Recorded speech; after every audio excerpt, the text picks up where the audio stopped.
Hey guys, welcome back to my channel. Today is Monday and I'm here with lecture Monday with the next part of technical terms to be learned in genetics. So the next word for the day is reciprocal crosses. अब reciprocal crosses मतलब कि दोनों को एक दूसरे से cross करने का 100% चांस मिलेगा, मतलब हर एक पेरेंट्स इन्वॉल्व होंगे इसमें.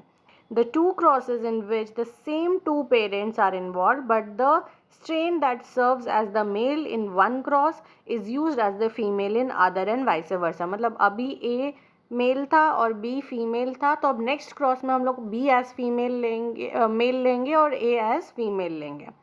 रिकॉम्बिनेशन मतलब दो जीन्स का कंबाइन करना, दो ऑर्गेनिज्म को कंबाइन करना, किसी में कुछ इनकॉर्पोरेट करना, तो ये हम लोग क्या कर रहे हैं, कॉम्बिनेशन बना रहे हैं. So that is a recombination.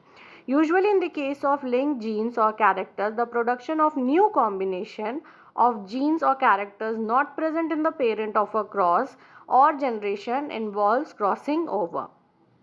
Link genes में क्यों बात कर रहे हैं, क्योंकि लिंक जीन्स ये है कि जब हम क्रॉस करेंगे तो उसके हाई चांसेस होते हैं एक से दूसरे पेरेंट में जाने के. रिकॉम्बिनेंट डीएनए वो डीएनए जिसमें कि हमने जो ट्रांसफ़र किया है वो आ गया है. A DNA molecule produced by joining together two or more different DNA segments ordinarily produced by integrating a DNA into a vector. Next is recon. Recon क्या होता है, unit of recombination. Muton unit of mutation. ठीक है.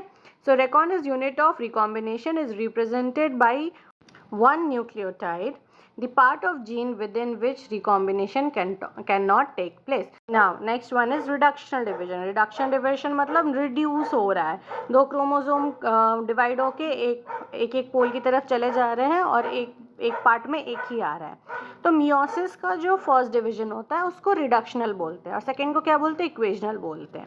सो the first division of meiosis when the two chromosomes forming each bivalent separates and move to the opposite poles.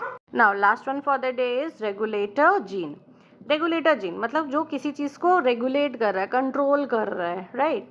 So the gene of an operon which codes for the repressor or activator of the operon, जैसे कि the gene I of the E. coli lac operon. तो basically क्या, या तो repressor या तो activator, ये जो भी जीन इन दो चीज़ के लिए रिस्पॉन्सिबल है उसको हम बोलते हैं रेगुलेटरी जीन.